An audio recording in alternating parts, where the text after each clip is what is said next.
le domaine des études marketing, à mon avis, est un des domaines les plus en pointe ou les plus gifted, entre guillemets, hein, qui a le plus de dons, le plus de capacité à absorber ces nouvelles méthodes d'apprentissage. Pourquoi ? Parce que d'abord, c'est un domaine assez complexe, technique, donc il y a un vrai défi de compréhension et de maîtrise, parce que c'est un domaine qui, par nature, est en phase avec ces cultures de l'expérimentation, hein, du test, de l'exploration, de l'investigation. Donc vraiment, je pense que c'est un domaine qui est parfaitement en phase avec cette philosophie-là. Et puis, parce que fondamentalement, c'est assez facile de mettre les étudiants en situation concrète, hein, de répondre, entre guillemets, à un challenge, un défi pour une entreprise. Donc, au moins pour les protocoles classiques qu'on peut mettre en œuvre assez facilement, du type enquête ou entretien. Après, si on veut faire de l'analyse de bases de données, c'est quand même plus compliqué parce que fondamentalement, il faut des données. Donc, c'est pour ça que moi, j'encouragerais en tous les cas les professionnels qui veulent se rapprocher du monde de l'éducation de développer des jeux de données multisources. Aujourd'hui, il n'y en a presque pas. J'ai vu dans le jury de présélection, il y a mon collègue Paul-Valentin Ngobo, qui est à Dauphine, on partage le même bureau. On est en train d'essayer de construire un jeu de données CRM, display. Okay, ça s'appelle le social CRM. C'est quand on essaye de fusionner les données des réseaux sociaux, du display et du CRM. Est-ce que quelqu'un a un jeu de données comme ça? Parce qu'on parle de tracking du client. C'est sympa, mais comment on intègre les données tout au long du parcours client? Où sont les jeux de données où on peut s'essayer à comprendre comment tracer le client, comment évolue par exemple son intention d'achat ou ses comportements d'achat? Il n'y a pas de jeu de données comme ça.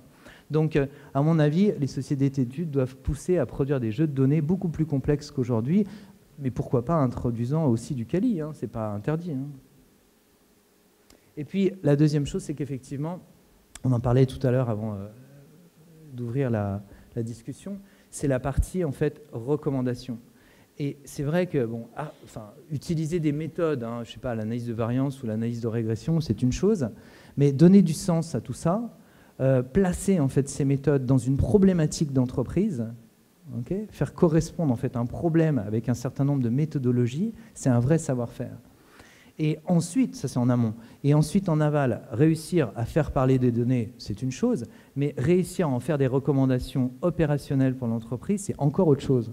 Et donc, à mon avis, le domaine des études aurait tout à gagner à placer les étudiants vraiment dans des problématiques d'entreprise, où on doit comprendre la problématique de l'entreprise pour ensuite imaginer un protocole, un design d'études, et ensuite, en aval, arriver à en faire des recommandations.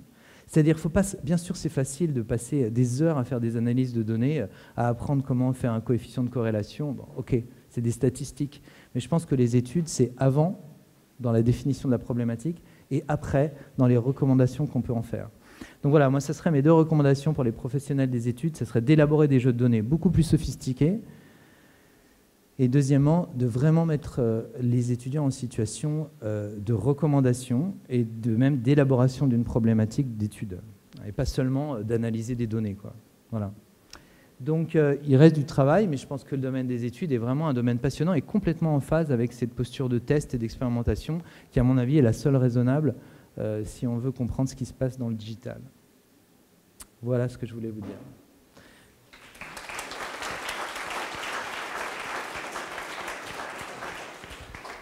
Merci beaucoup Pierre. Donc, je rappelle, Pierre est enseignant à Dauphine, aussi vice-président de l'Association française du marketing.